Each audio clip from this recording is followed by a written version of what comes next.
আসসালামু আলাইকুম। খালি কি কই লইব? আজকে ঘুমে তুইটা নি অনেক খারাপ লাগতেছে। আমার শ্বশুরের কথা হঠাৎ করে মনে পড়ে গেছে গা। তবে আজকে আমার শ্বশুরের মৃত্যু তারিখ না। তবে এমন ওই মনে করছে দেখে আমি আজকে 40 জন মানুষের ইফতারি করাম। তো বাড়িওয়ালার কইতেছি যে আপনি যে বাজার করে লইন গা। তো বাড়িওয়ালা যায় বাজার করে লইছে। তো ইফতারির মধ্যে কি কি থাকবো? পোলাও থাকবো, একটা করে রোস্ট থাকবে, ডিম থাকবো, সালাদ থাকবো, আবার শরবতও থাকবো, ফল ফ্রুটও থাকবো। পার্সেল করে দেওয়া হইব আর কি। তো এটি আজকে আয়োজন। আর মাছ আপনি কি করলে বেশি খুশি হন?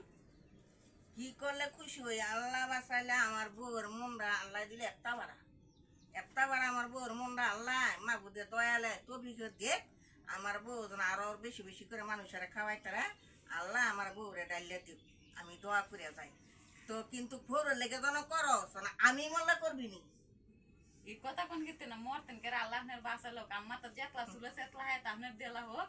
আপনার নাতি গো ভাগ্য আপনার বাঁচাল হোক। আপনি মরে গেলে দাদা মরে আছে গা, দাদা ডাক্তার না আমার নাতি আপনার নাতিরে। তো না আপনার আপনি মরে গেলে বুয়া ডাকবো কার আপনার আল্লাহ বাঁচাল হোক।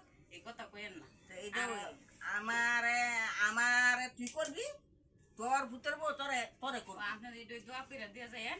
দোয়াই সবচেয়ে বড়। টাকা পয়সা থাকে না, দোয়াটাই থাকে বুঝছেন। খালি কইলে হইতো না, গরিব দোয়া লোন লাগবো, ময় মুরব্বী দোয়া লগে থাওয়ান লাগবো।